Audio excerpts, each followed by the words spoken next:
ಗುರುಗಳೇ, ಈಗ ಕೆಲವರು ಹೇಳ್ತಾ ಇದ್ದಾರೆ, ಯಾಕೆ ನಾವು ಅಯೋಧ್ಯೆಗೆ ಹೋಗಿ ಶ್ರೀರಾಮನಿಗೆ ಪೂಜೆ ಮಾಡಬೇಕು, ಇಲ್ಲಿ ದೇವಾಲಯಗಳಿದ್ದಾವೆ, ನಾವು ಇಲ್ಲೇ ಪೂಜೆ ಮಾಡ್ತೀವಿ, ನಾವು ಹೋಗೋದಿಲ್ಲ, ಹಾಗೆ ಹೀಗೆ ಅಲ್ಲ ಅಂತೇಳಿ ಎಲ್ಲ ಹೇಳ್ತಾರೆ. ಯಾಕೆ ಅಯೋಧ್ಯೆಗೆ ಹೋಗಿ ಶ್ರೀರಾಮನ ದರ್ಶನ ಮಾಡಬೇಕು, 22ನೇ ತಾರೀಕು ಯಾಕೆ ಹೋಗ್ಬೇಕು ಅನ್ನೋ ಮಾತುಗಳು, ಅನ್ನೋ ಚರ್ಚೆಗಳೆಲ್ಲ ಇದೆ. ತಾವು ಅವರಿಗೆ ಏನ್ ಹೇಳಿಕ್ ಬಯಸ್ತೀರಿ ಗುರುಗಳೇ? ಯಾರಿಗೂ ನಾವು ಬಲಾತ್ಕಾರ ಮಾಡ್ತಾ ಇಲ್ಲ. ಅವರವರು ಮಂದಿರಕ್ಕೆ ಹೋಗೋದು ಬೇಕಾಗಿಲ್ಲ. ಅವರವರ ಒಳಗೇನೆ ಶ್ರೀಕೃಷ್ಣ ಸ್ವತಃ ಅಂದಿರತಕ್ಕಂತಹ ಮಾತು, ಈಶ್ವರ ಸರ್ವಭೂತಾನಾಂ ಹೃದಯೇ ಅರ್ಜುನ ತಿಷ್ಠತಿ. ಎಲ್ಲಾರ ಹೃದಯದೊಳಗೂ ಭಗವಂತ ನೆಲೆಸಿದ್ದಾನೆ. ಭಗವಂತ ಇಲ್ಲದೇ ಇರತಕ್ಕಂಥ ಜಾಗವೇ ನಮ್ಮಲ್ಲಿ ಇಲ್ಲ.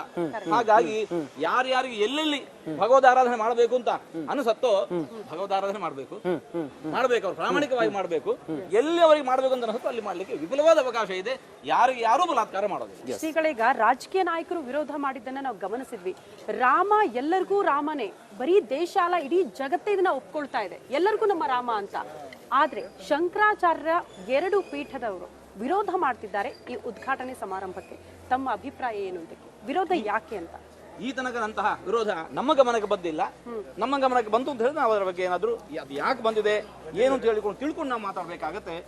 ಅಂತಹ ಪೀಠಗಳು ಇವತ್ತು ಒಂದು ವೇಳೆ ವಿರೋಧ ಮಾಡಿದ್ದ ಹೌದು ಅಂತಂದ್ರೆ ಕಾರಣ ಏನು ತಿಳ್ಕೊಳ್ಬೇಕಾಗುತ್ತೆ. ಗುರುಗಳೇ, ಅವರು ಬಹಳ ಕ್ಲಿಯರ್ ಆಗಿ ಹೇಳ್ತಾರೆ, ದೇಶದ 4 ಶಂಕರಾಚಾರ್ಯರ ಪೀಠದ ಪೈಕಿ 2 ಪೀಠಗಳು ಹೇಳ್ತವೆ ಇದು ಸನಾತನ ಧರ್ಮದ ನಿಯಮಗಳನ್ನ ಉಲ್ಲಂಘಿಸಿ ಮಾಡ್ತಾ ಇರುವಂತ ಕಾರ್ಯಕ್ರಮ. ದೇವಸ್ಥಾನ ಪೂರ್ಣ ಆಗದೆ ಗರ್ಭಗುಡಿಯಲ್ಲಿ ಶ್ರೀರಾಮನ ಪ್ರತಿಷ್ಠಾಪನೆ ಆಗ್ತಾ ಇದೆ ಅನ್ನೋ ಮಾತನ್ನು ಹೇಳ್ತಾರೆ ಗುರುಗಳೇ. ಬಹಳ ನೇರವಾಗಿ ಹೇಳ್ತಾರೆ. ಯಾಕೆ ಈ ದ್ವಂದ್ವ ಏನಾಗಿದೆ? ವಿಶ್ವಾಸಕ್ಕೆ ತೆಗೆದುಕೊಳ್ಳುವಲ್ಲಿ ಏನಾದ್ರೂ ಹೆಚ್ಚು ಕಮ್ಮಿ ಆಯ್ತಾ, ಅಥವಾ ಏನಾದ್ರೂ ಎಡವಿದ್ರ ಹೇಗೆ ಅಂತ? ಸರ್ವೋಚ್ಚ ನ್ಯಾಯಾಲಯ ಯಾವ ರಾಮ ಜನ್ಮಭೂಮಿ ತೀರ್ಥಕ್ಷೇತ್ರ ಟ್ರಸ್ಟ್ಗೆ ಜವಾಬ್ದಾರಿನ ವಹಿಸಿದೆ. ಹೌದು. ಆ ಟ್ರಸ್ಟ್ಗೆ ದೊಡ್ಡ ಒಂದು ಸವಾಲಿತ್ತು. ಈಗ ತಾನೇ ನೀವು ಪ್ರಾರಂಭದಲ್ಲಿ ಹೇಳಿದಂತೆ ಏನು ಮಂದಿರ ವಹಿ ಬನಾಯಂಗೆ ಅಂತ ಹೇಳಿಕೊಂಡು ಬಾರಿ ಹೇಳ್ತಾ ಇದ್ದೀರಿ. ಆದ್ರೆ ತಾಲೀಕ್ ನಖಿ ಮನಹಿ ಬತಾಯಂಗೆ ಅಂತ ಅದನ್ನು ಹೇಳ್ತಾ ಇದ್ದೀರಿ. ಇದು ಹೀಗೆ ಒಂದು ದೊಡ್ಡ ಅವಮಾನದ ಕುಹಕಗಳ ಮಾತುಗಳನ್ನು ಮೇಲಿಂದ ಮೇಲೆ ಕೇಳಿದವರಿಗೆ ಹೀಗಾಗಿತ್ತು. ಏನು ಮಂದಿರ ನಿರ್ಮಾಣ ಮಾಡೋದು ತೀರ್ಮಾನ ಮಾಡಿದ ಮೇಲೆ ಯಾರನ್ನು ಸಂಪರ್ಕಿಸಬೇಕು, ಇಂಜಿನಿಯರ್ಸ್ ಅನ್ನು ಸಂಪರ್ಕಿಸಬೇಕು. ಹಾಗಾಗಿ ನಮ್ಮ ಟ್ರಸ್ಟ್ ಮೊದಲಾಗಿ ಟಾಟಾ ಕಂಪನಿಯನ್ನು, ಹಾಗೆಯೇ L&T ಕಂಪನಿಯನ್ನು, ಕನ್ಸ್ಟ್ರಕ್ಷನ್ ಕಂಪನಿಯನ್ನು ಸಂಪರ್ಕಿಸಿತ್ತು.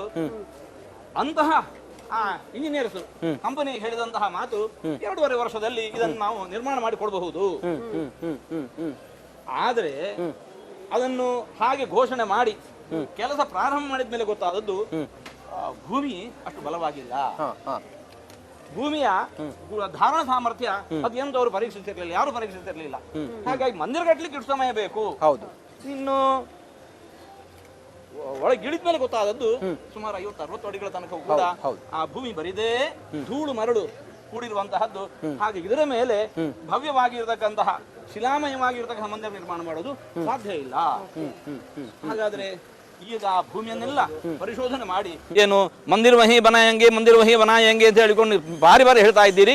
ಆದ್ರೆ ತಾಲೀಕ್ ನಖಿ ಮನಹಿ ಬತಾಯಂಗೆ ಅಂತ ಅದನ್ನು ಹೇಳ್ತಾ ಇದ್ದೀರಿ. ಇದು ಹೀಗೆ ಒಂದು ದೊಡ್ಡ ಅವಮಾನದ ಕುಹಕಗಳ ಮಾತುಗಳನ್ನು ಮೇಲಿಂದ ಮೇಲೆ ಕೇಳಿದವರಿಗೆ ಹೀಗಾಗಿತ್ತು. ಏನು ಮಂದಿರ ನಿರ್ಮಾಣ ಮಾಡೋದು ತೀರ್ಮಾನ ಮಾಡಿದ ಮೇಲೆ ಯಾರನ್ನು ಸಂಪರ್ಕಿಸಬೇಕು, ಇಂಜಿನಿಯರ್ಸ್ ಅನ್ನು ಸಂಪರ್ಕಿಸಬೇಕು. ಹಾಗಾಗಿ ನಮ್ಮ ಟ್ರಸ್ಟ್ ಮೊದಲಾಗಿ ಟಾಟಾ ಕಂಪನಿಯನ್ನು, ಹಾಗೆಯೇ L&T ಕಂಪನಿಯನ್ನು, ಕನ್ಸ್ಟ್ರಕ್ಷನ್ ಕಂಪನಿಯನ್ನು ಸಂಪರ್ಕಿಸಿತ್ತು. ಅಂತಹ ಇಂಜಿನಿಯರ್ಸ್ ಕಂಪನಿ ಹೇಳಿದಂತಹ ಮಾತು 2.5 ವರ್ಷದಲ್ಲಿ ಇದನ್ನು ನಾವು ನಿರ್ಮಾಣ ಮಾಡಿಕೊಡಬಹುದು. ಆದರೆ ಅದನ್ನು ಹಾಗೆ ಘೋಷಣೆ ಮಾಡಿ ಕೆಲಸ ಪ್ರಾರಂಭ ಮಾಡಿದ ಮೇಲೆ ಗೊತ್ತಾದದ್ದು ಭೂಮಿ ಅಷ್ಟು ಬಲವಾಗಿಲ್ಲ. ಭೂಮಿಯ ಧಾರಣ ಸಾಮರ್ಥ್ಯ ಅದೇನು ಅವರು ಪರೀಕ್ಷಿಸಿರ್ಲಿಲ್ಲ, ಯಾರು ಪರೀಕ್ಷಿಸಿರ್ಲಿಲ್ಲ. ಹಾಗಾಗಿ ಮಂದಿರ ಕಟ್ಟಲಿಕ್ಕೆ ಇಷ್ಟು ಸಮಯ ಬೇಕು. ಇನ್ನು ಒಳಗಿಳಿದ ಮೇಲೆ ಗೊತ್ತಾದದ್ದು ಸುಮಾರು 50-60 ಅಡಿಗಳ ತನಕ ಕೂಡ ಆ ಭೂಮಿ ಬರಿದೇ ಧೂಳು ಮರಳು ಕೂಡಿರುವಂತಹದ್ದು. ಹಾಗೆ ಇದರ ಮೇಲೆ ಭವ್ಯವಾಗಿರತಕ್ಕಂತಹ ಶಿಲಾಮಯವಾಗಿರತಕ್ಕಂತಹ ಮಂದಿರ ನಿರ್ಮಾಣ ಮಾಡೋದು ಸಾಧ್ಯ ಇಲ್ಲ. ಹಾಗಾದ್ರೆ ಈಗ ಆ ಭೂಮಿಯನ್ನೆಲ್ಲ ಪರಿಶೋಧನೆ ಮಾಡಿ ಅಷ್ಟೂ ಮಣ್ಣನ್ನು ಸುಮಾರು 1 ಎಕರೆ ಜಾಗದಷ್ಟು ಭೂಮಿಯಲ್ಲಿ 60 ಅಡಿ ಆಳದ ಮಣ್ಣನ್ನೆಲ್ಲ ಕಿತ್ತು ಹೊರಗೆ ಹಾಕಬೇಕಾಯಿತು. ಮತ್ತೆ ಪುನಃ ಅಲ್ಲಿ ಮರುಪೂರಣ ಮಾಡಬೇಕು. ಒಳ್ಳೆಯ ಕಾಂಕ್ರೀಟ್ನ ಮಿಕ್ಸ್ಚರ್ ಅನ್ನು ಅಲ್ಲಿ ತುಂಬಬೇಕು. ಒಂದೇ ಬಾರಿ ತುಂಬಲಿಕ್ಕೆ ಬರಲ್ಲ. ಪದರದ ಮೇಲೆ ಪದರ, ಪದರದ ಮೇಲೆ ಪದರ ಹಾಸಿ ಅದರ ಮೇಲೆ ಪುನಃ ರೋಲರ್ ಹೊಡೆದು ಗಟ್ಟಿ ಮಾಡಬೇಕು. ಇಲ್ಲಾಂದರೆ ಕೆಮಿಕಲ್ ರಿಯಾಕ್ಷನ್ ಆಗಿ ಪುನಃ ಅದು ಬಿರುಕು ಬಿಡುವ ಸಂಭವ ಇದೆ. ಹಾಗಾಗಿ ಇದಕ್ಕೆ ಸುಮಾರು ಆ ಮಣ್ಣನ್ನಷ್ಟು ತೆಗೆದು ಹೊರಗೆ ಹಾಕಿ ಮತ್ತೆ ಪುನಃ ಆ ಬಲವಾಗಿರತಕ್ಕಂತಹ ವೇದಿಕೆ ನಿರ್ಮಾಣ ಮಾಡಲಿಕ್ಕೆ ಅದಕ್ಕೇನು 1 ವರ್ಷ ತಗಲಿತ್ತು. ಈ ಸಮಯ ಮೊದಲು ಯಾರಿಗೂ ಗೊತ್ತಿರಲಿಲ್ಲ. ಹಾಗಾಗಿ ಇವಾಗ ಪುನಃ ನಾವು ಮಂದಿರ ನಿರ್ಮಾಣ 2.5 ವರ್ಷ ಅಲ್ಲ 3.5 ವರ್ಷಕ್ಕೆ ಹೋಯಿತು. ಇಂತಹ ಯಾವುದೇ ಕಾರಣಗಳಿಗೆ ಮತ್ತೆ ಮತ್ತೆ ಮುಂದೆ ಹೋದರೆ ಜನರಿಗೆ ಆ ಸಹನೆಯ ಕಟ್ಟೆ ಒಡೆಯುವ ಸಂಭವ ಇದೆ. ಹಾಗೆ ಇದನ್ನು ನಿರೀಕ್ಷಿಸಿಕೊಂಡು ರಾಮಚಂದ್ರನನ್ನು ಒಮ್ಮೆ ಪ್ರತಿಷ್ಠಾ ಮಾಡಲಿಕ್ಕೆ ಎಷ್ಟು ಅವಶ್ಯಕತೆ ಇದೆಯೋ ಅಷ್ಟನ್ನು ಮಾಡಿ ರಾಮ ಪ್ರತಿಷ್ಠೆಯನ್ನು ಮಾಡಿಬಿಡೋದು.